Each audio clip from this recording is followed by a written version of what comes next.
You are no longer my Luna. I gave you everything. Please, Don. It is done. I gave you everything.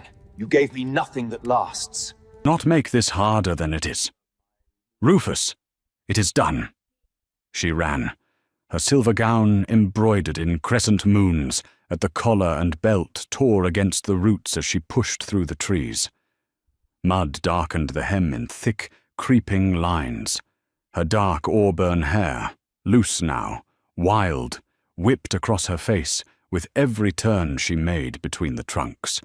Tears tracked down her cheeks in the cold night air. But her eyes were not broken. They were furious.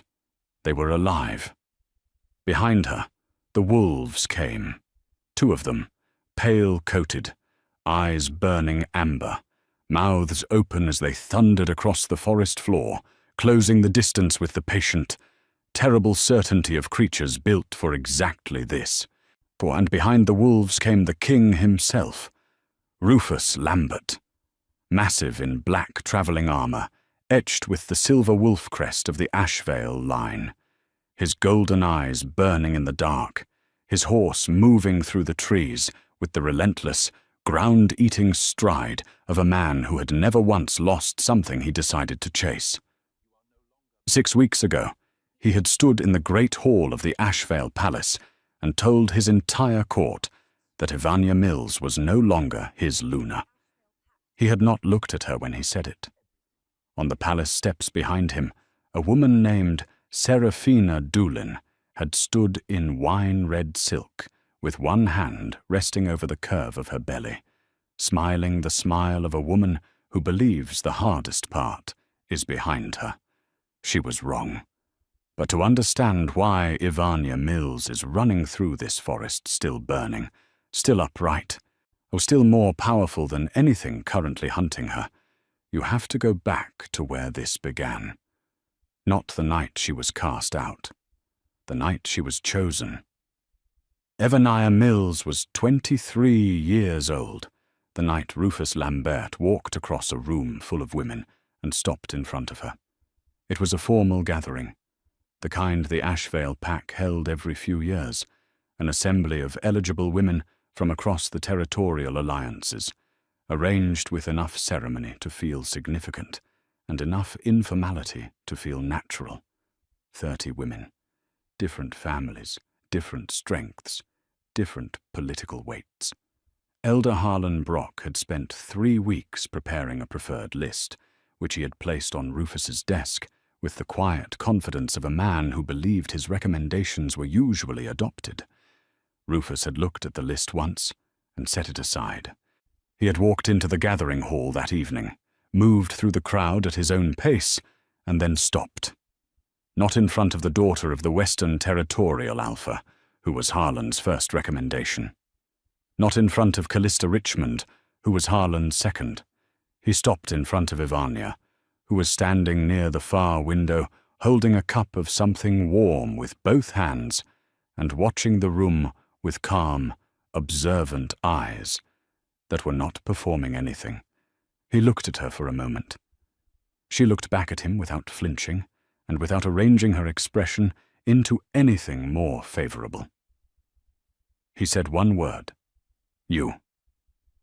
No ceremony in it, no speech. Just that single syllable, carrying the particular conviction of a man who trusts what he sees and does not require an audience for his decisions. But Ivania had looked at him steadily for another moment. Then she had said, with the same directness, "All right, but I need you to know I am not decorative." Something moved in his expression that might have been the beginning of a smile. "Good," he had said. "I have enough of those." She had believed in that moment that this was a man who meant what he said. For 3 years she had been right. The Ashvale Pack had not had a Luna like Ivania in a long time. That was not something anyone said out loud, because saying it out loud would have required them to articulate precisely what she was doing that made the difference, and most people find it easier to benefit from something quietly than to examine how it works. but the effects were visible if you looked. A dispute between two border families over grazing territory had been heading toward formal arbitration, a weeks-long process that cost everyone time and generated lasting bitterness, when Ivania sat with both families on a single afternoon. Not in a formal setting, at a long table in the community hall with food and without advisors. She listened to the older man from the Haskins family talk for 40 minutes without interrupting. Then she listened to the younger woman from the Conway family for 30. Then she said very little and asked 2 specific questions that made both parties realize they were afraid of the same thing and had been expressing that fear as aggression toward each other. The dispute was resolved before supper. She learned the name of every servant in the Ashvale Great Hall within her first month, not because anyone required it of her, because she believed, quietly and firmly, that a house is held together by the people inside it, and that the people inside it work better when they feel seen. The kitchen staff noticed. The stable workers noticed. The archivists noticed. Small things improved in small ways that no elder council ever documented, because small improvements don't make it into official records. And Rufus. In those first 3 years, Rufus noticed all of it, which was perhaps the best thing about him. He was a man who paid attention to things that mattered and did not perform attention for things that did not. He had seen 3 Lunas cycle through his father's court as a boy, and had watched his father treat them all as extensions of the office, rather than people who filled it. He had told himself he would not do the same, or in those years he kept that promise. There were evenings when he found her in the records room, long after everyone else had gone, and he brought her something warm without announcing it, and sat beside her and read his own correspondence while she worked, simply because being in the same room felt better than being in separate ones. There were mornings when she challenged him in council sessions with a calm, precise disagreement that would have infuriated him from anyone else, and he listened to her because she had earned the right to his ear, and he knew it. There were nights when he said her name, not Luna, not her title, just Ivania, in the dark, with a simplicity that made it sound like something he valued deeply and was glad to have. She had loved him with the specific, a serious love of a woman who does not give that word to things she does not mean. She had believed he was doing the same. The pressure began in the 3rd year. Not loudly, the way pressure always begins in places where power is involved. Quietly, through suggestion, through implication, through the slow accumulation of pointed silences. Elder Harlan Brock was 62 years old and had been the most senior voice on the Ashvale Council for 15 years.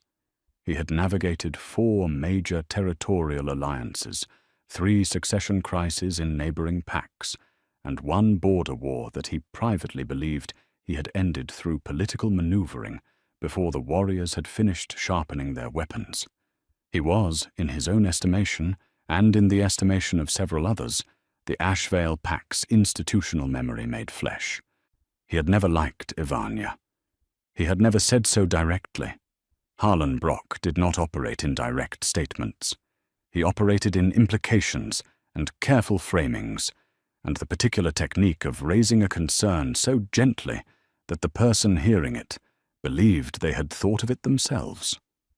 At council sessions, he spoke about the continuity of the Lambert line with the frequency of a man who has identified a structural weakness and intends to address it. He spoke about the demands of succession and the weight of legacy and the responsibility the Alpha King carries to the future of the pack. He never said Ivania's name in these speeches. He did not need to. Rufus heard these speeches. He told himself, afterward, that they were simply Harlan being Harlan, which was a thing Rufus had been telling himself for several years about a number of things Harlan did that he did not examine closely enough. Ivania heard them too. She heard them through closed doors because she was not invited to the council sessions where they were delivered, which was itself a small and telling thing. She stood outside the carved wooden door of the council chamber and listened to Harlan's smooth voice talk about the future of the pack, and she felt something shift underneath the surface of her life, the way the ground shifts slightly before something larger moves. She went back to her work. She resolved another dispute.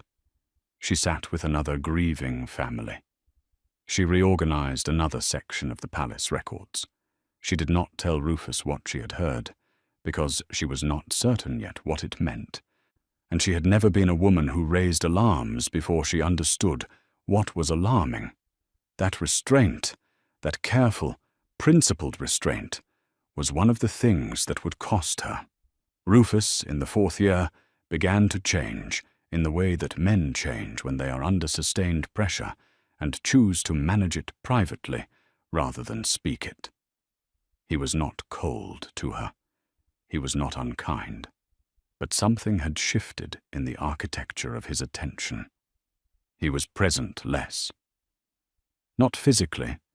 He was in the palace, in the council chambers, at the formal dinners. But the quality of his presence changed. He stopped finding her in the records room. He stopped asking her read on the border disputes. He started answering her questions with the surface of his answers rather than the full depth. She noticed. She noticed the way perceptive women always notice when someone they love begins to move slightly out of reach, not with certainty at first, but with a quiet unease that settles in the chest and does not quite leave. She asked him once, standing in their chamber in the late evening, her voice level and her hand still, "Is there something wrong, Rufus? Between us? I need you to tell me if there is." He had looked at her for a long moment.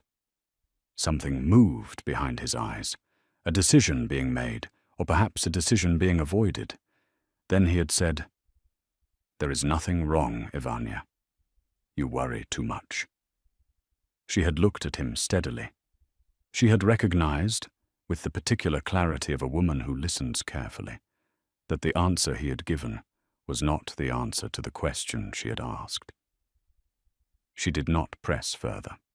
She stored it in the place where she kept things that hurt too much to examine in full light. She turned back to the window. Outside, the Ashvale courtyard was lit with the last gold of a setting sun, and it was beautiful, and she made herself look at it until the tightness in her chest settled enough that she could breathe around it. She was very good at surviving the things she refused to collapse into.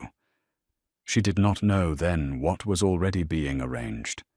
She did not know that Elder Harlan Brock had sent a formal letter of invitation to the Western Pack territories 3 weeks prior, or that the letter contained a specific and deliberate request. She did not know that a woman named Seraphina Doolin had read that letter at a desk in her family's estate and begun, very carefully, to pack. Or the architecture of Ivania's ending had already begun. She was still inside it, believing it was her home. Seraphina Doolin arrived at the Ashvale court in the 5th year of Ivania's marriage, and managed, within 3 evenings, to make herself feel inevitable. That was the technique, not the arrival itself, but the effortlessness of it. She laughed at the right moments. She deferred gracefully in public settings and sharpened her intelligence in smaller, private ones. She wore deep wine-red and rich burgundy in the way of a woman who has studied what suits her and deployed it as deliberately as any weapon. She was beautiful in a way that had been practiced and refined, the beauty of someone who understands its mechanics and uses them with precision. Ivania noticed her on the first evening of the gathering, or she felt nothing particular at first. She had seen women admire Rufus before. He was an alpha king, broad-shouldered, golden-eyed, carrying the particular gravity that comes from genuine authority rather than the performance of it. Admiration followed him the way weather follows coastlines, naturally, consistently, without requiring anyone to arrange it. Ivania had made her peace with that long ago. What she did not notice, or told herself she did not notice, which is a different thing, was the specific quality of how Rufus changed when Serafina spoke to him. Something in him relaxed. Not physically, emotionally.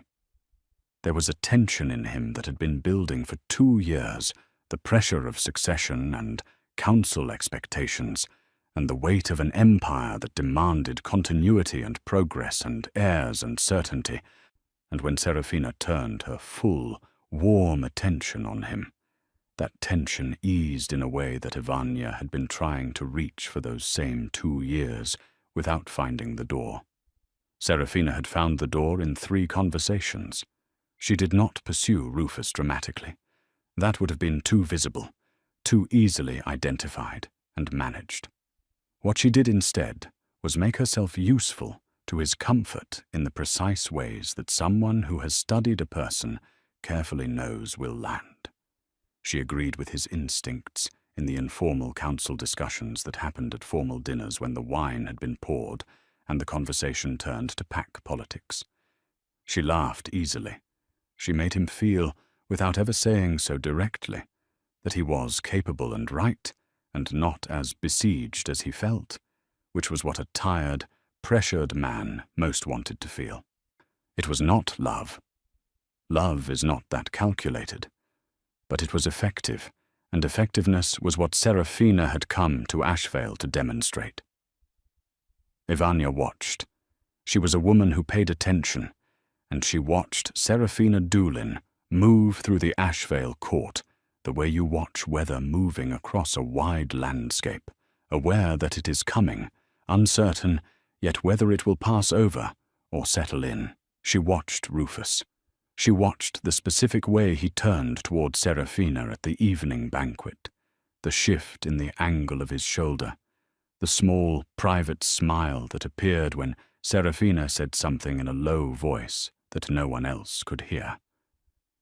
Ivania had seen that smile before. She had been the person who put it there once. Not in a long time. She told herself it meant nothing.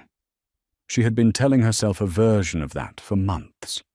Then one evening, coming back from the Eastern Records wing, she passed the open door of Harlan Brock's private study and heard voices. She did not stop. She was not that kind of person. But she walked slowly, and the voices were not quiet, and what she heard was Harlan's smooth, deliberate voice saying, "The timing is important. He must feel that it was his idea." And Serafina's voice, lower, warmer, but carrying a thread of something precise underneath the warmth. "He will." Ivania walked on. She reached her own chambers. She sat down at the writing desk and placed her hands flat on the surface and stayed very still for a long time. She thought about what she had heard. She thought about what it might mean and what it might not mean, and what she would need to see before she could be certain. She was not a woman who accused without evidence.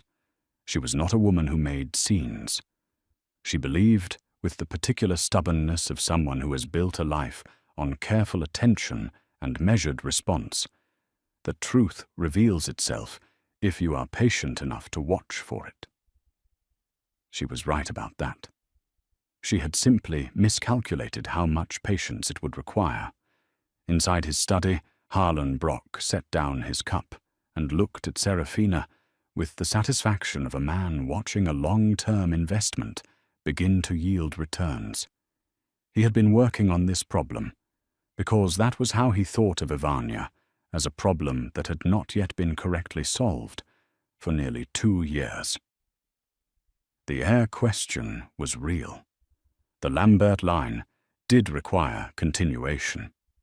That part was not fabricated. But Harlan had made a decision, sometime in Ivania's 3rd year as Luna, that she was the wrong vessel for that continuation, and everything since had been the careful, patient construction of an alternative. Serafina had been identified through a network of political contacts that Harlan had cultivated over 15 years. She was from a respectable family. She was intelligent and adaptable. She understood what was being asked of her, and had agreed to it with the calm practicality of a woman who saw the arrangement clearly and found its terms acceptable. There had been 3 private meetings between Harlan and Serafina before she ever set foot in the Ashvale court. There had been a financial arrangement recorded in an account that Harlan managed separately from any palace ledger. There had been a plan, specific and sequenced, for how the transition would unfold. Rufus Lambert believed he was falling into something natural. He was walking through a door that someone had very carefully constructed and then left open at exactly the right angle.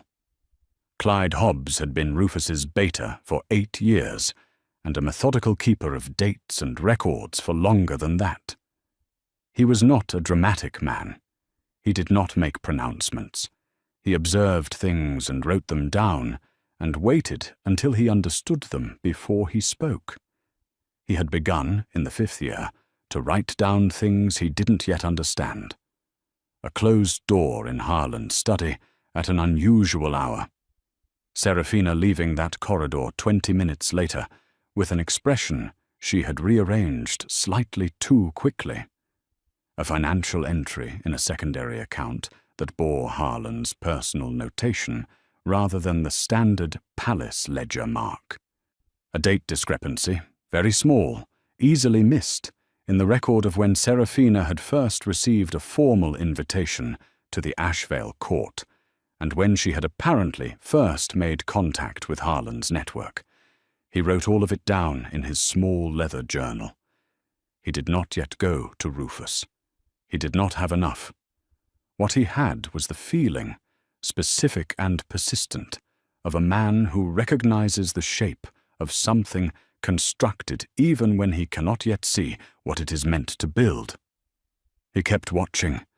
Evania asked Rufus directly, the way she did everything important, without theatre, without weaponizing the question, just honestly. They were standing in their chamber on a late autumn evening. The fire was low. She had waited until they were alone, and the day was finished, and there was no reason for either of them to perform anything. I need to ask you something, and I need you to answer me honestly. He looked at her. All right. Is there something between you and Serafina Doolin that I should know about? He was still for a moment. The fire settled behind him. Something moved in his expression. Not guilt, exactly, not yet, but the particular shift of a man whose conscience is registering something it has not quite caught up to yet.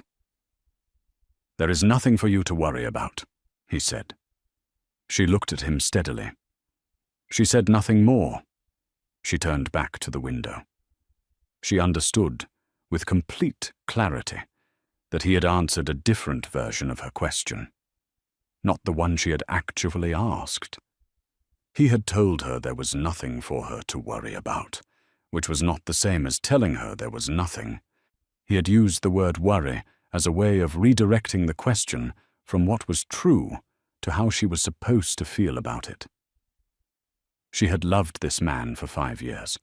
She knew the difference between his honesty and his management of a situation.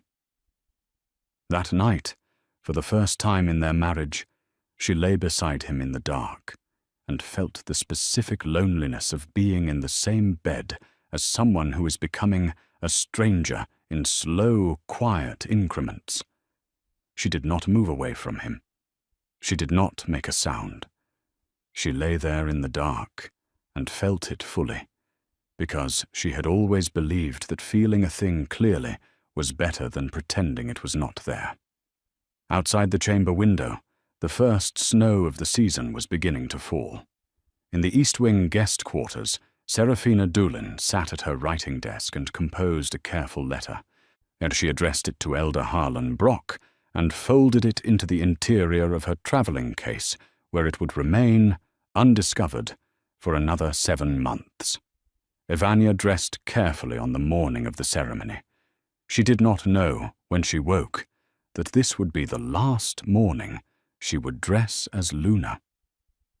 She knew something was happening. Something had been building for weeks in the specific way that things build in a place where people know more than they are saying, which is to say, in the quality of silences, in the arrangements of bodies in rooms, in the small adjustments people make to their expressions when they see you coming down a corridor. She chose the white lunar gown, fitted, regal, with moonstone clasps at the shoulders. She placed the silver circlet of her office at her brow without assistance, the way she always did, without requiring anyone to witness the care she took in it. She looked at herself in the glass for a moment, not with vanity, but with the particular steadiness of a woman who understands what she represents and is not prepared to represent it carelessly. She looked like what she was. She walked down to the great hall. The hall had been arranged with full ceremonial weight, every elder seated, every warrior of senior rank present, every noble family of significance in the Ashvale territory. The amber torches lined the dark stone walls. The silver wolf crest of the Lambert line hung above the throne on a length of dark silk, the wolf rearing beneath a crescent moon, the symbol of 3 centuries of rule. Evaniah stood in the center of the gathering. She did not yet know why the arrangement felt different from other formal assemblies, or she would understand in a few minutes. Rufus rose from his throne. The hall went still in the particular way that halls go still when the person at the center of everything is about to speak, and everyone present already knows, at some level, that what is coming will matter. He spoke about the pack's future, about strength and legacy, and the sacred weight of the Lambert bloodline. His voice was deep and controlled, and every syllable was placed with the deliberateness of a man who has rehearsed this without anyone knowing he was rehearsing it. He was very good at speeches.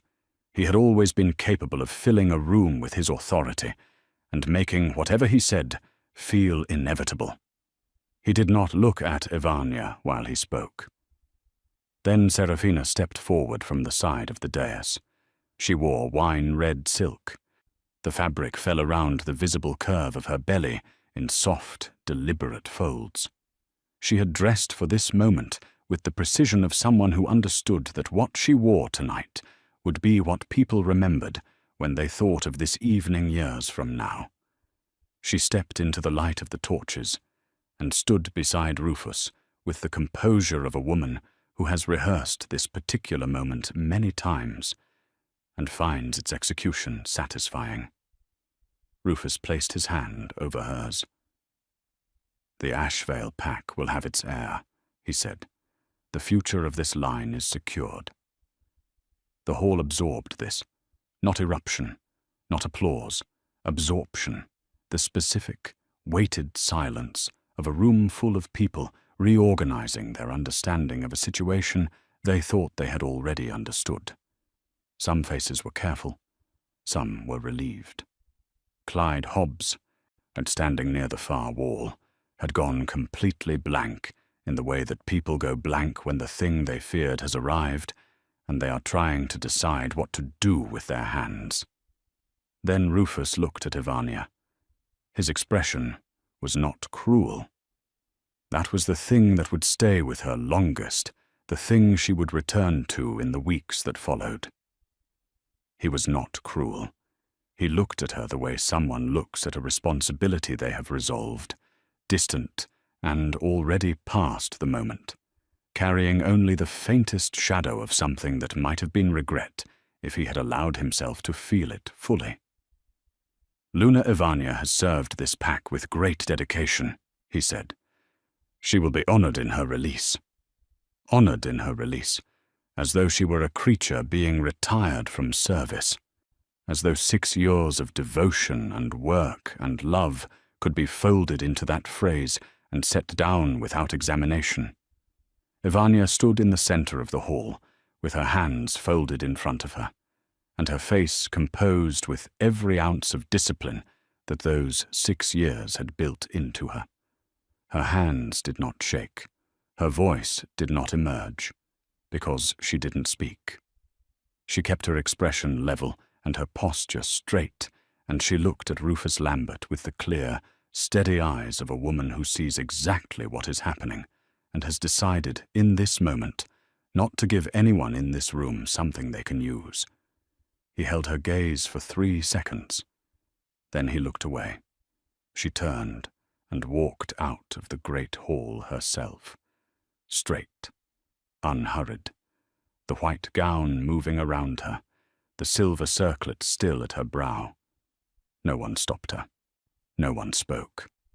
The door closed behind her, and the hall remained in silence for several seconds before anyone breathed normally, because even the people who had supported what just happened could feel, in some wordless and honest part of themselves, that something true had just been broken.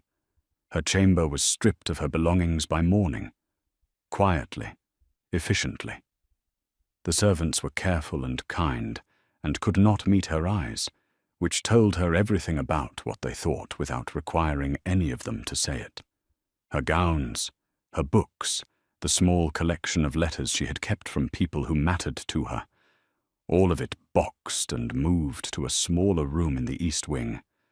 Cold, no fire in the grate, a view of the outer wall rather than the courtyard. A room that said, without words, that she was no longer what she had been. While she sat on the edge of the narrow bed and looked at her hands, they were steady. She was proud of that in a way that felt both small and enormous. She had not fallen apart in the hall. She had not begged or shouted or made anything that could be remembered as weakness. She had walked out with her spine intact and her face composed, and she had given no one the satisfaction of her breaking in public. Alone, she let herself feel it. 6 years. 6 years of pouring herself into a kingdom that had just set her down. 6 years of working and caring and choosing every single day to be present and devoted to something she believed was real. And the man she had built all of that beside had stood in front of the people who mattered and reduced her to a phrase about dedication and honor and release, or as though she were a season that had passed, rather than a person still standing in the room. She pressed her lips together. She breathed. She did not collapse. She would not collapse. Before dawn, 3 quiet knocks. Clyde Hobbs entered without waiting for an answer. He was carrying a wrapped bundle of provisions and wearing the expression of a man who is angry and grieving at the same time, and has put both emotions somewhere careful, because this is not the moment for either. He set the bundle on the table. He looked at her. "I can arrange for the eastern road to be clear before the morning guard changes," he said quietly. "He did not send you." "No." A pause. She looked at the bundle. "What does he expect me to do, Clyde? Simply disappear?" Clyde was quiet for a moment. "I think he has not thought that far. I think last night was about what he needed the court to see, not about what happens to you after." She stood. She took the bundle. "I am not disappearing. I am leaving on my own terms." "That is close enough to the same thing," Clyde said. Then he nodded once. "The road will be clear." She was gone before the morning light reached the courtyard, before the ceremony that would install Seraphina officially in the Luna's quarters. She did not look back at the palace as she rode east. She wanted to, with a want that was physical and sharp and completely understandable. She did not allow herself. Behind her, the palace began the particular, quiet work of pretending that what had happened was correct. The settlement of Maren's Crossing did not ask questions. That was its primary virtue. A scattered arrangement of stone houses at the eastern edge of Ashvale territory, a trading post, a blacksmith who kept to himself, and a landlord above a carpenter's workshop who accepted reasonable payment and did not press for names. It was the kind of place that filled itself with people who were leaving something behind, and the unspoken agreement in every conversation was that whatever they had left stayed at the border where it belonged. Ivanaya rented the room above the workshop and told the landlord she was traveling. She spent the first week sleeping. Her body, it turned out, had been running on alertness for so long that genuine rest felt unfamiliar. She dreamed of the great hall and woke before dawn and lay in the dark and breathed deliberately until the tightness in her chest settled. She was not going to fall apart. Now that was the decision she had made on the road east, and she was keeping it the way she kept all her decisions, firmly and without daily renegotiation. She began, in the second week, to move through the settlement, the market, the trading post. She bought provisions and exchanged ordinary words with ordinary people and felt, for the first time in years, the specific relief of existing in a place where no one needed her to be anything. The trouble found her on a Tuesday in the market behind the trading post. 3 men. Not Ashvale pack. Their manner was rougher, their eyes the calculating kind that assess a situation for opportunity rather than obligation. They had decided, looking at her, that a woman alone without escort was a particular kind of open door. They were wrong. Marivanya backed against a cart and put her hand on the handle of a trader's hammer lying on the nearby table. She was not afraid. She was, if anything, calm in a way that would have surprised people who had known her only as the composed, gracious Luna of the Ashvale court. The composure was the same. The source of it had changed. This was not the composure of a woman performing dignity for an audience. This was the composure of a woman who has recently lost everything she was pretending was fragile and discovered that she is not. She had made her position clear in approximately 4 words when a 5th person stepped into the space between her and the 3 men. He was very large.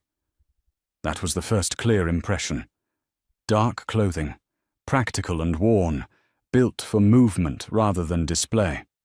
A heavy traveling cloak with the collar turned up against the wind. Dark eyes that read the situation without any particular urgency, the way a person reads something they have encountered many worse versions of and finds this particular version only mildly interesting.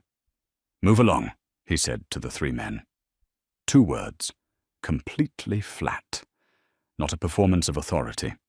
Actual authority. The kind that does not require volume or gesture because it comes from somewhere too settled to need decoration. The 3 men moved along. Ivanaya set the hammer down. "I had it," she said. "You did," he agreed, looking at her with something that was almost amusement, but not quite. "But now it is finished faster." His name was Kalen. No family name offered. No pack affiliation stated.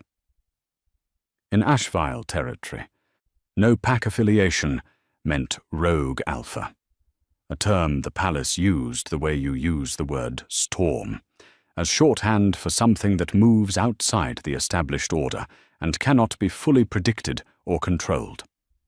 Ivania had heard it used as a warning, as a category of threat, as the thing you cited when you wanted to make a case for why borders needed to be firmer. In person, Kalen was none of those things. He was perceptive in the particular way of men who operate outside formal structures, carefully, because they cannot afford to miss things. He listened the way people listen, when every conversation has the potential to matter. He watched rooms with the settled attention of someone who has learned, over a long time, that the most important information usually arrives sideways, or in the small things people do when they think no one is paying attention. He did not impose himself on her after that. He appeared at the trading post at the same time she did, 2 days later. He fixed a broken shutter on the workshop building without announcing it.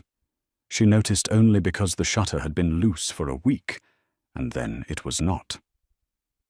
He was present in the background of her days, the way a careful, self-contained person is present, without pressure, without visible agenda, without the particular performance of helpfulness that asks for something in return.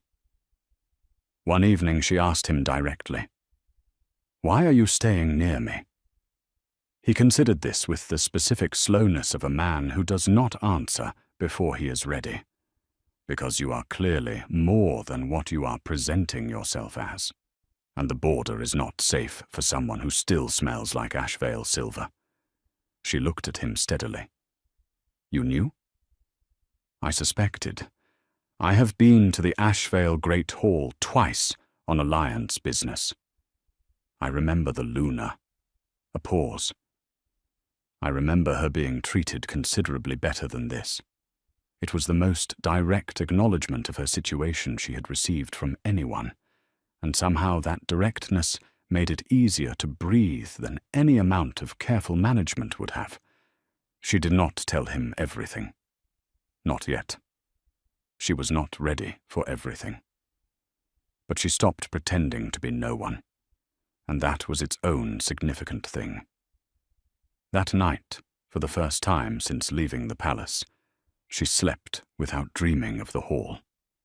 Their conversations lengthened by degrees, yet the way conversations lengthen between people who are both careful and genuinely interested in each other. He asked questions without pushing past the places where she paused. She asked questions without performing the kind of polite interest that doesn't actually want an answer. There was something honest in how they spoke that felt unfamiliar and valuable after years of conversations conducted within the constraints of political context. One evening, he asked what she missed most. She thought about it for a long time before she answered. "Feeling useful," she said. "Feeling like the things I was good at were going somewhere." He looked at the fire. "They are still going somewhere. You cannot see where yet." She looked at him. "That is either very comforting or a very smooth thing to say." "It can be both," he said. And something in his expression was warm in a way that he kept quiet, but did not hide entirely. She looked back at the fire. There was something in his presence that she had not found in years. The specific ease of being with someone who did not need anything from her except exactly what she was willing to give. No performance required, no management of his expectations, just two people sitting by a fire in the cold, finding each other's company genuinely worth having. She did not name what that was yet. She was not ready to, but she felt it. Meanwhile, the palace without its Luna was beginning to tilt, not dramatically, not all at once, the way a table tilts when one leg is slightly short, everything still standing, but nothing quite level. Or a border dispute between two minor families that should have resolved in an afternoon stretched into 3 weeks of bitter argument because no one sat with both parties long enough to find the thing underneath the argument. A conflict in the kitchen staff about working arrangements became a lasting grievance because no one noticed it early enough to address it simply. 2 senior warriors requested transfers to the Eastern Alliance packs, citing personal reasons, because the truth, that the Hall felt wrong in a way they could not articulate, was not something they knew how to put into a formal request. Serafina managed all of it the way she managed most things, by applying pressure, sharp orders, swift decisions, the dismissal of anyone who questioned her approach.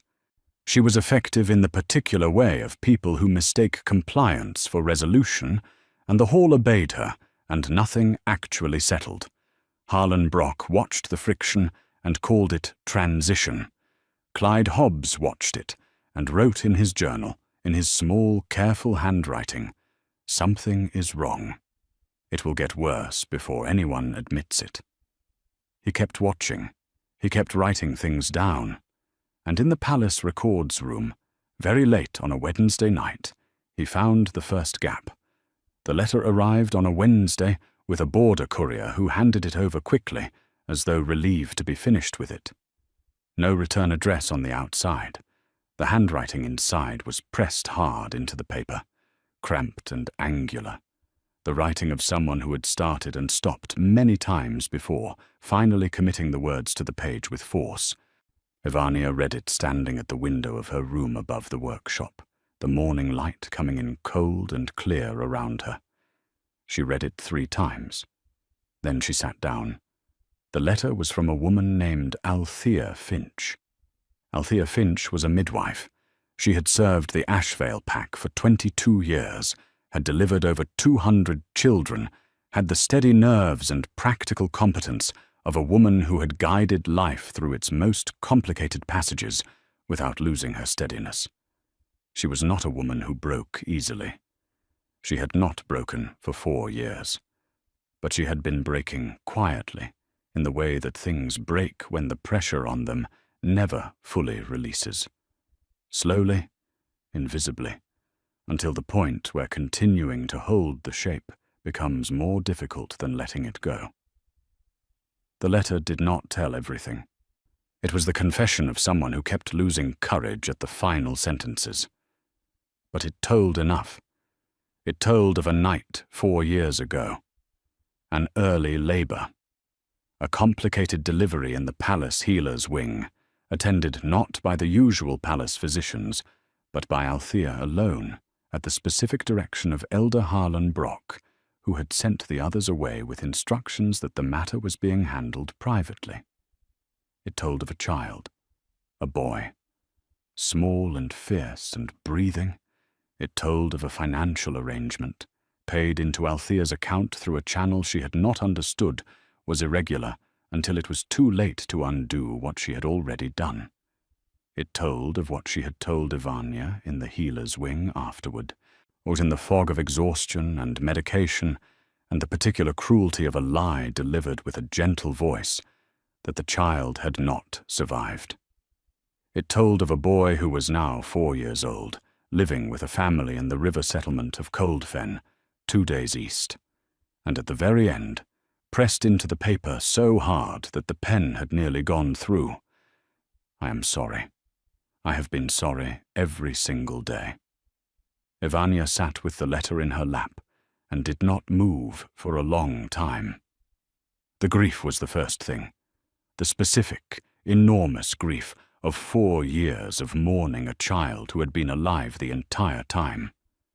She had held that loss in her body for 4 years, the particular weight of it, the way it had changed the texture of everything that came after, the way she had rebuilt herself around it, as around a permanent absence. And the absence had not been real. He had been breathing and growing and asking questions in a house 2 days east of where she sat right now. Then the grief turned, the way deep grief sometimes does, into something with edges. She thought of Harlan Brock. She thought of the calm, measured voice of a man who spoke about the Pack's future while arranging the disappearance of the Pack's heir. She thought of Rufus, who had stood beside her in the healer's wing and held her hand while she grieved a loss that had been manufactured, who had believed, as she had believed, that something true and devastating had happened, except that for him the grief had apparently been short enough to move past, while hers had restructured her entire interior life. She breathed. She set the letter on the table. She stood up and went to find Caelan. He found her first, outside the workshop, sitting on the low stone wall with the letter in her lap and her face completely quiet, in the way that means a storm has moved so far inside a person it has run out of visible room. He sat down beside her without speaking. He did not prompt. He did not fill the silence. "My child did not die," she said. Her voice was steady. It was her hands that were shaking, for the first time since she had left the palace. Caelan went very still. Then he looked at her. "Where is he?" she told him. He was quiet for a moment. "Then we go," he said. No conditions in it. No, are you sure? Or this will be complicated, or any of the careful management of the situation that she had spent years surrounded by. Just, then we go. Simple and complete. She looked at him, or something in the directness of it reached past all the careful composure she had been maintaining, and landed somewhere real. She pressed her lips together and nodded once. Now, she said. Now, he agreed. He stood up and went to prepare the horses. The ride to Coldfen took 2 days. Copper leaves, cold air, the specific silence of forest in late autumn, when the trees have released everything they were carrying and stand bare and patient in the knowledge that the season will return. Evania rode with the letter folded in the inner pocket of her travelling coat, her eyes on the road ahead, her mind running through the same cycle of thought on a continuous quiet loop. He is alive. He has been alive. He is 4 years old, and I have never held him past the first night. She barely slept. Now Kaelin rode beside her, and didn't speak unless she spoke first, which she rarely did during those 2 days. He brought her food at the overnight camp without making it a significant gesture. He kept watch through the night without announcing that he was doing so. He was present in the particular way of someone who understands that what the other person needs right now is not words or management or comfort performed for its own sake, but simply someone who stays. At the second camp, very late, she spoke. What if he does not know who I am? He will not, Kaelin said. Not at first. What if he is... She stopped. He is going to be fine, Kaelin said. Not as false comfort. As a reading of a situation by a man who has been paying attention. Children who have been well loved know how to let new people in, but that is how love works in them. She looked at the fire. You know a great deal about children for someone who travels alone. I had a family once, he said, before I was a rogue. He looked at the fire alongside her. I understand what it means to lose people you did not expect to lose. She looked at him then. Really looked, the way she had not allowed herself to look before. The firelight found the angles of his face, and the quiet steadiness in his expression, the look of a man who has carried heavy things long enough to carry them without showing the weight. She did not ask more. He did not offer more. They sat by the fire in companionable silence until the cold drove them to rest, and in the morning they rode on toward Coldfen. Back at the palace, Clyde Hobbs had spent the better part of 2 weeks in the records room and had arrived at a place in his investigation that made him very still. The official record of the night 4 years ago, the night Evania had been brought to the healer's wing, and the palace had been told afterward that the delivery had not gone as hoped, was thin. Specifically, precisely, carefully thin. The attending midwife's report was absent. Not misfiled. Absent. The healer's log had a gap of 6 hours, not marked as unusual, simply not filled. The seal on the official notification to the Elder Council was Harlan Brock's personal seal, not the palace physician's seal, which was what the record should have carried. Clyde sat with these 3 facts for a very long time. Then he went to find Rufus. Rufus was in his study when Clyde arrived. It was late in the evening. The fire was low. Rufus had the particular look of a man who has been sitting with a quiet noise in his own head and has not yet decided whether to listen to it. Clyde placed the documents on the desk without preamble. He walked Rufus through each gap, each date that did not line up, each signature that appeared where a different signature should have been. He spoke quietly and precisely, the way he always spoke when the information was serious enough that its weight should do the work rather than his delivery of it. Rufus listened without interrupting. When Clyde finished, the room was very quiet for a moment. "You are telling me," Rufus said, "that the night 4 years ago—" "I am telling you the records are incomplete in a way that does not happen by accident." Rufus stood. He moved to the window. Outside, a light snow was beginning against the dark stone. "Where is Althea Finch now?" "Still in the territory. Her cottage, east of the settlement." Rufus was quiet for another long moment. "If something was hidden," he said slowly, "how many people would have needed to cooperate?" "Enough," Clyde said carefully, "that this was not a small decision made by one person in a difficult moment. This was arranged." Rufus said nothing further. He stayed at the window for a long time. Clyde watched him and saw the specific process of a man confronting the distance between the version of events he had believed and the version that the evidence was beginning to suggest. It was not a comfortable thing to watch. It was necessary. "We ride tomorrow," Rufus said finally. "Before dawn. Just the 4 of us. To Althea's cottage. To start there." "Oh, yes." Clyde nodded. He gathered the documents and left Rufus alone with what he had just learned, because a man processing the possibility that he has been wrong about something enormous for 4 years needed to be left alone with it for at least one night. Rufus Lambert had not ridden without a full royal escort in 3 years. He rode now with Clyde and 2 men he trusted without reservation. No banners, no armor markings, the plain traveling clothes of a man who has decided, for the length of this particular journey, not to be a king.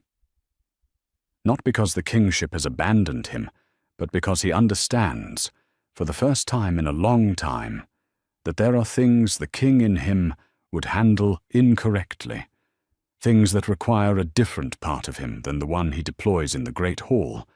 He had not told Seraphina he was leaving, that he had not consulted Harlan. He had listened to everything Clyde showed him, and then he had sat alone in his study for 2 hours in complete silence, and then he had gotten up and changed his clothes. Althea Finch's cottage sat at the edge of the eastern settlement, flanked by bare ash trees and the remnants of a climbing garden that had gone dormant for winter. She answered the door before they knocked. She stood in the doorway in the early grey morning light and looked at Rufus with the expression of a woman who has been holding her breath for a very long time and has finally, at great cost, decided to exhale. She told him everything. She stood at her own door with her hands folded in front of her, and her voice quiet and steady in the way that voices get when they have rehearsed something so many times in private that the words have worn smooth. She told him about the arrangement, about Harlan's instructions, delivered with the smooth authority of a man who had made a decision and needed her to execute it, about the financial transfer, about the political reasoning she had been presented with, the alliance pressures, the succession requirements, the argument that the heir question needed to remain open, that the timing of a declared heir would collapse certain agreements, that the pack could not afford to lose. She told him about the night itself. She told him that the child had been born small, but breathing, that she had held him for no more than a few minutes before he was taken, that she had been the one to go back into the healer's wing and tell Ivania, who was exhausted and barely coherent, that the child had not survived, that she had held Ivania's hand while she said it, that she had watched Ivania's face do what faces do when people lose what they most wanted to keep. She told him she had gone home afterward and tried to put it somewhere she could live with. She told him it had never stayed there. "He is in Coldfen," she said. "With a family, I trust. He is 4 years old, and Ivania has been with him for 3 days, I believe." Rufus stood on her doorstep in the grey morning and said nothing for a long time. He thought about the healer's wing 4 years ago. He thought about Ivania's face. The terrible, so specific composure of a woman in such profound shock that her voice had gone flat and quiet, and she had said the simplest possible sentences, because full sentences were too much. He had held her. He had grieved alongside her. He had believed completely that what he was grieving was real. He had been mourning a manufactured story while his son breathed and grew 2 days east.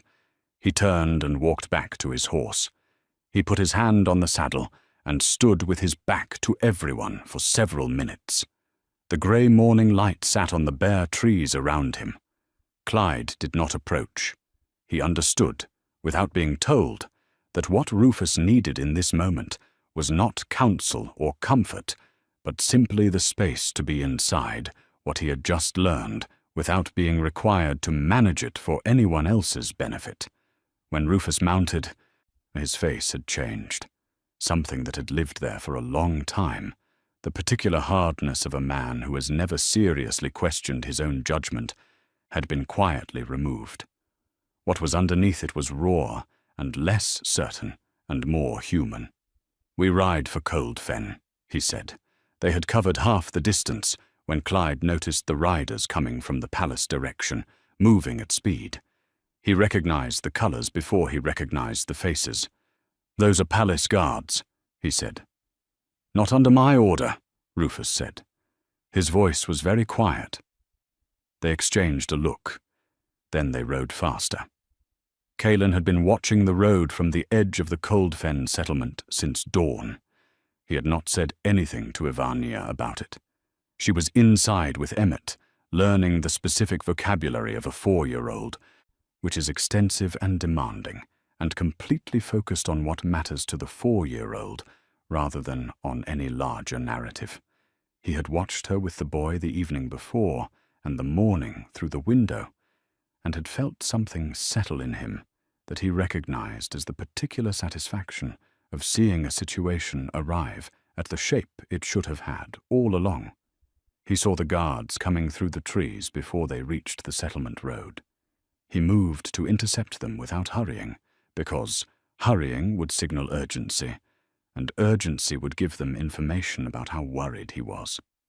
He planted himself in the road with the complete stillness of a man who is not performing a position.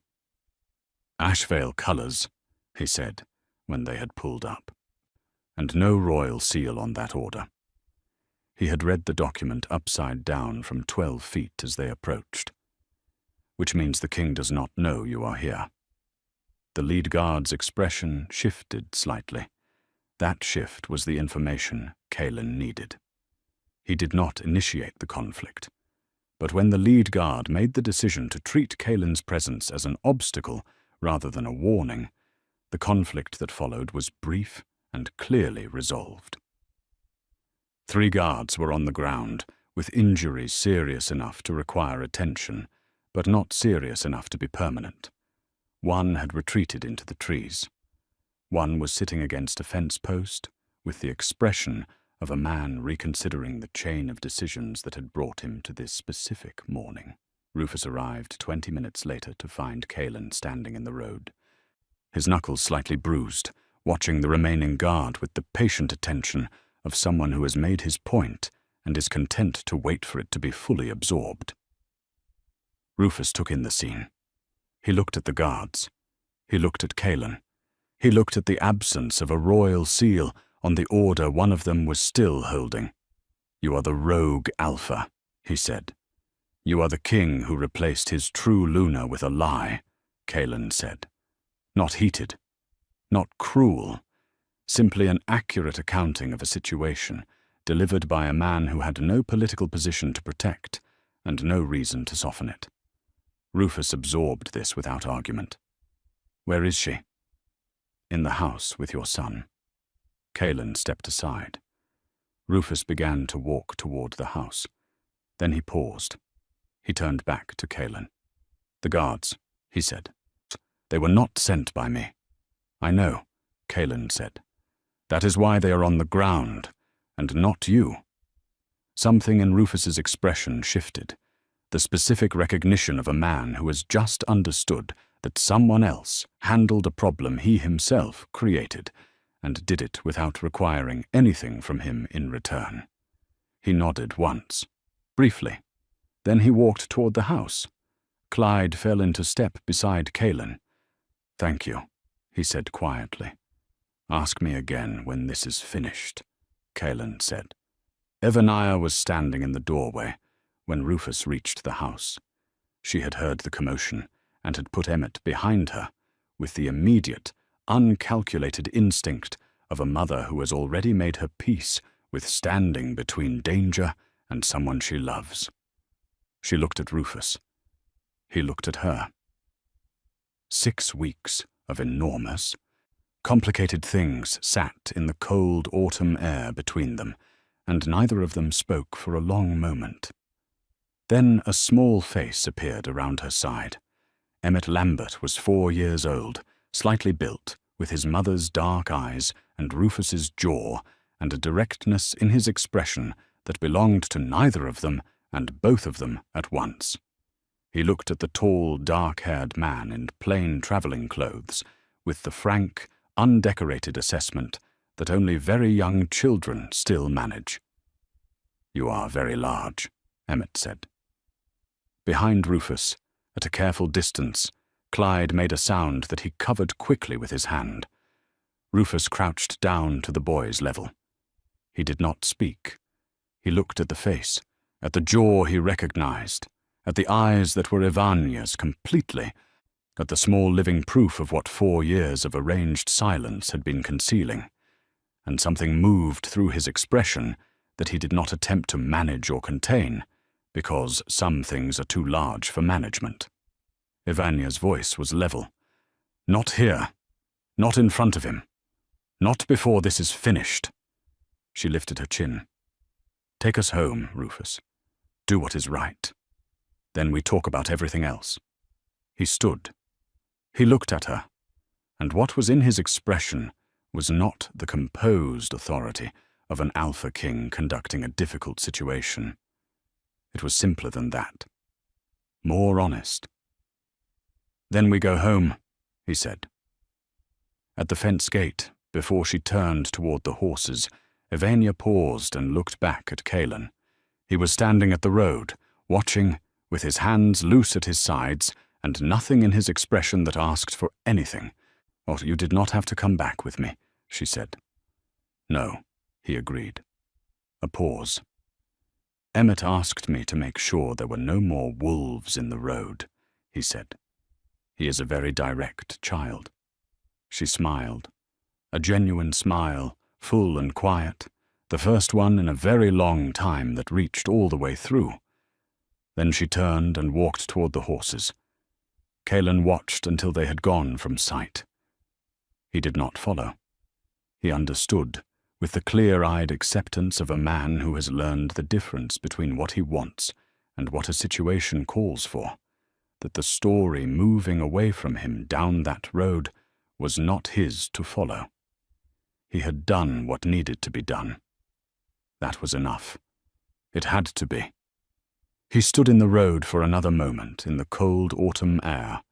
Then he turned and walked back into the settlement and let the trees close behind him.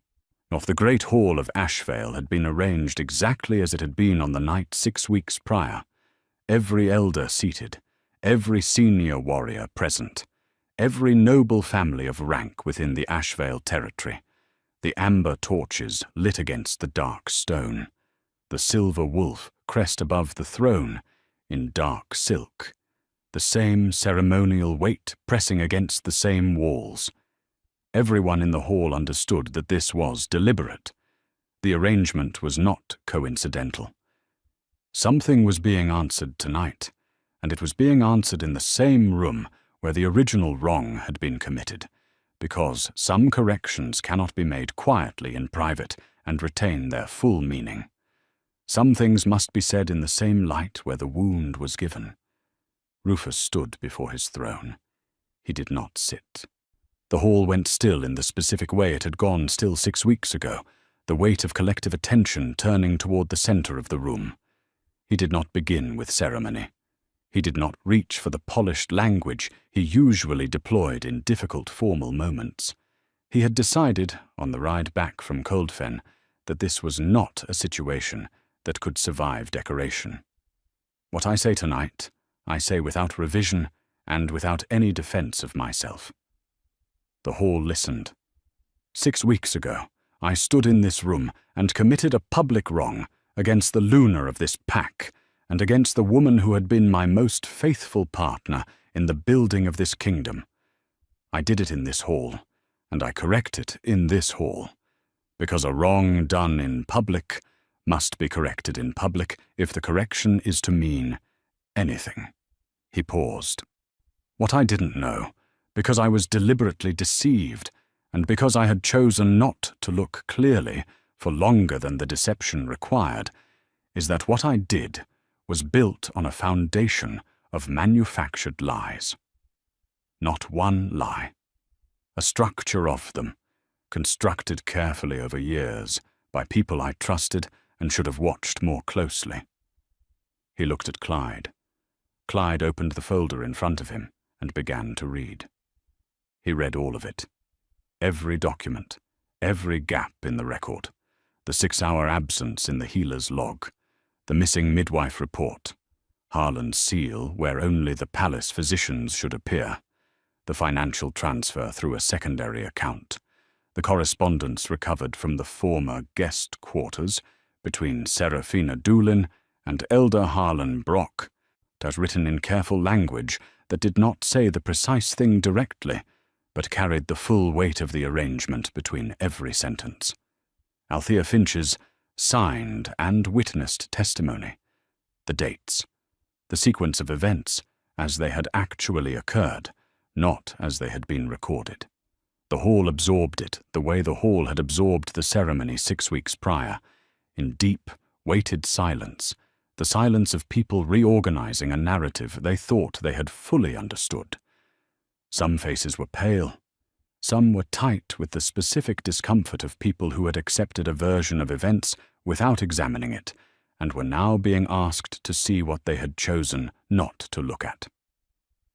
Elder Dorius Turlough, who had been on the council for 12 years and had voted alongside Harlan on the formal declaration 6 weeks prior, Dick stared at the table in front of him with an expression that was composed almost entirely of the realization that he had been used.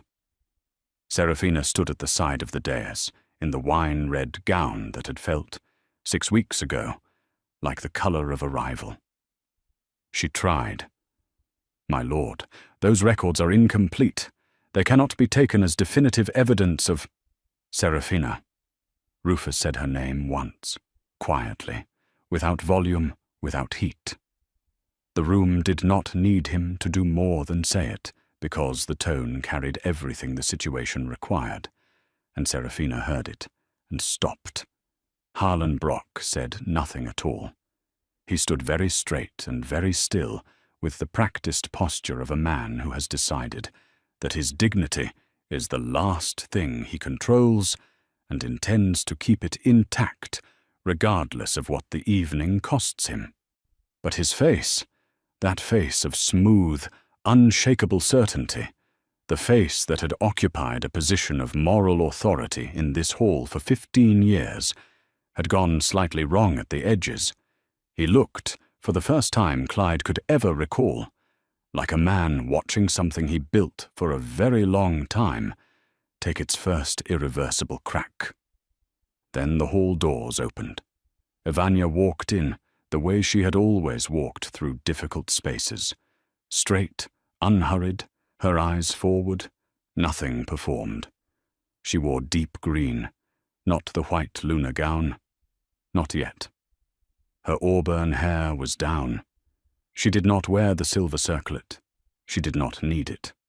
What she carried in her bearing was something that no piece of jewelry had ever given her, and no ceremony had ever installed. The specific quality of a woman who has been reduced to nothing, and has discovered, in the nothing, that she was never as reducible as anyone believed. Emmett walked beside her. His small hand was in hers, and his dark eyes moved through the hall with the alert, curious attention of a 4-year-old who can feel the electricity of a room even without understanding its source. Every person in that hall who had known Rufus Lambert for more than a decade saw the boy's face. No announcement was necessary. The resemblance was its own declaration. Heads turned. Elders leaned forward. The silence shifted from absorbing into something older. The specific, wordless recognition of a room that is seeing something true arrive after a long time of being told something false. Rufus stepped down from the dais. He walked to the hall floor, walked until he was standing on the same stone as everyone else. No elevation, no throne, for no ceremonial separation between him and the woman standing at the far end of the room. Then he knelt, one knee to the cold stone floor, his head lowered. The Alpha King of the Ashvale Pack, in his own great hall, before his assembled court, in the torchlight that had witnessed 3 centuries of Lambert rule. Not as theatre. Every person in that hall understood that it was not theatre. It was the specific gravity of a man who has understood the full weight of what he did, and is choosing to answer it in the only register that fits. "I was wrong," he said. His voice carried through the hall without effort, clear and direct. Not only because I was deceived, though I was, but because I had been choosing not to look clearly for much longer than the deception required. I chose convenience over faithfulness. I chose the appearance of strength over the woman who had demonstrated genuine strength beside me every day for 6 years. I stripped you of your title before this court. He looked up at her. I restore it before this court. Not as a gesture, as a correction, a pause. Come home, Ivania, if you are willing. The last 4 words. The hall heard them and understood what they meant. He was not declaring a resolution. He was not announcing a conclusion. He was asking. The if was real, and everyone present heard that it was real, that he understood he was not owed an answer, that what happened next was hers to decide. Ivania stood before the kneeling king for a long moment. She looked at him with the clear, steady eyes of a woman who knows exactly what she is worth, because she had to go away and find out, under the worst possible circumstances, in a cold room above a carpenter's workshop in a border settlement, in a yard in Coldfen, where her son was playing without knowing she existed. She had found out. She knew now. She was not going to forget. "Stand up, Rufus," she said. Her voice was level and clear, and carried through the hall without effort. Kings kneel once for the truth. They do not kneel forever. But they do not forget it either. He stood. She held out her hand. He took it. Between them, Emmett looked up at the tall man, then at Ivania, then back up at the tall man with the practical assessment of a 4-year-old who has processed the significant events of the evening and arrived at the most important question. But are we going to the big house now? The hall exhaled. It was not applause. It was something older and more honest than applause. The sound a room makes when it recognizes that something correct has finally arrived after a long time of being absent. The sound of people who have been holding tension, releasing it all at once, without quite knowing they were holding it. The consequences arrived in the days that followed, without drama, because the truth had already done the dramatic work, and what remained was the quiet, necessary business of accountability. Seraphina Doolin was escorted from the palace grounds that same evening, without ceremony. Formal charges were filed by Clyde before midnight: fraud, manipulation of official records, and conspiracy against the reigning Luna of the Ashvale Pack. Her pregnancy was real. Her child would be provided for. because a child is not responsible for what its mother arranged. But the arrangements Seraphina had made, the plan she had walked into willingly and participated in with full knowledge, would be answered by the council, and the council, stiffened considerably by the embarrassment of having been manipulated, would not be lenient. Elder Harlan Brock submitted his resignation from the council before Rufus could formally remove him. It was his final exercise of control over a situation that had entirely left his control. His resignation statement declared that he had acted in what he genuinely believed were the best interests of the pack. This was true. He had believed it completely. He had been completely wrong about what the best interests of a pack actually were. And the distance between his certainty and the damage it produced was the most damning thing about him. He retired to his family estate and was not heard from again at any level of Ashvale governance. History would not remember him as a villain in the theatrical sense. It would remember him as the particular kind of danger that does the most damage in the name of good intentions. Althea Finch confessed formally before the council. Before the vote on her consequences, Rufus asked Ivania her recommendation. Ivania was quiet for a moment. Then she said, she was afraid. Fear is not an excuse, but it is an explanation. Let the exile be the lesson. The council voted for 18 months' exile from Ashvale territory. Stern but not merciless, given that Althea's letter had been the hinge on which everything turned, and given that she had carried the weight of what she had done every single day for 4 years, in a way that had made her old before her time. Clyde Hobbs was elevated to first advisor, a title that had not been used in the Ashvale pack for 30 years.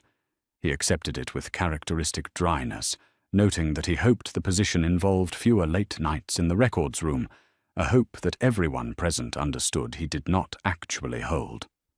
Emmett was given rooms in the royal wing and introduced formally and publicly as Emmett Lamber, firstborn son of Alpha King Rufus and Luna Ivania, rightful heir to the Ashvale throne. He received this information with the calm practicality he brought to most things, asked whether he could bring the dog he had befriended in Coldfen, and accepted the answer of "we will find you a suitable companion here with reasonable grace," and went to explore the royal wing with the focused enthusiasm of a child who has decided the big house is satisfactory. Rufus and Ivania did not fall back into each other immediately. That would have been the wrong story, and they both understood it was the wrong story. Trust is not rebuilt in the shape it was before. It rebuilds differently, more carefully, with more visible seams, less smooth, but in many ways more honest for the transparency of the reconstruction. They spent evenings together with Emmett between them, which was its own uncomplicated joy and a natural arrangement of priorities. They were patient with each other, in the particular way of people who have understood, at some cost, that patience is not the same as avoidance. Ivania did not pretend the wound was healed because it was not healed. Rufus did not pretend the apology had settled the account because he knew it had not. What they built in the weeks that followed was something more honest than what they had managed before. Less about performance, more about the daily deliberate choice, made without announcement, to stay. One night, very late, long after Emmett was asleep and the palace had gone quiet, Rufus came to the study where Ivania was reading. He sat down in the chair across from her without speaking. She looked up from the book. She looked at him. He said, "I am not asking you to forgive me tonight. I know. I am asking to be the person who stays, Ivania, not the person who is eventually forgiven, the person who is present every single day, for however long it takes, and for whatever that earns." She looked at him for a long time. She thought about the man who had walked across a gathering of women with certain, uncomplicated eyes, and said simply, "You." She thought about what it had felt like to be chosen by someone who seemed to mean it. She thought about 6 years of loving him imperfectly and genuinely, and what it would mean to let bitterness be the last thing standing after she had survived so much to reach this room. She thought about Emmett asleep in the next wing, the living, breathing, entirely real proof that some things survive even the worst choices of the people responsible for them, that life continues in directions no one planned, and sometimes arrives somewhere worth having. "Put the fire on," she said. "Stay then." He crossed the room. He put the fire on. He sat down beside her, was not close enough to demand anything, close enough to be present. They sat in the firelight and the quiet, and the story of what had broken them was still there. It was not gone, and wouldn't be gone quickly, but it was no longer the only thing in the room. That was enough for tonight. That was how it would go, night by night, choice by choice, in the ordinary, unglamorous way that real things are rebuilt. Not in a ceremony, not in a speech, in the steady, daily decision to be present for each other, made again and again until it became the shape of something that held. It was not a perfect ending. It was a true one. And for a story built entirely on the ruins of lies, truth was the only ending that was ever going to hold. Some betrayals are designed to erase a woman, but they rarely account for what she discovers about herself in the process of surviving them. Ivania Mills was cast out of a palace she had built with her own hands, told her son was gone, and sent to disappear at a border settlement where no one would ask her name. She came back with her son, her title, and the particular, unshakable clarity of a woman who knows exactly what she is worth because she had to find out the hard way. The palace did not make her. It never had. She made it. And when they tried to unmake her, they only finished what the pressure had already started, the slow, necessary process of her becoming entirely, irreversibly herself. That is the version of power that no ceremony can install and no ceremony can remove. It was hers before she knew she had it. It was hers all along.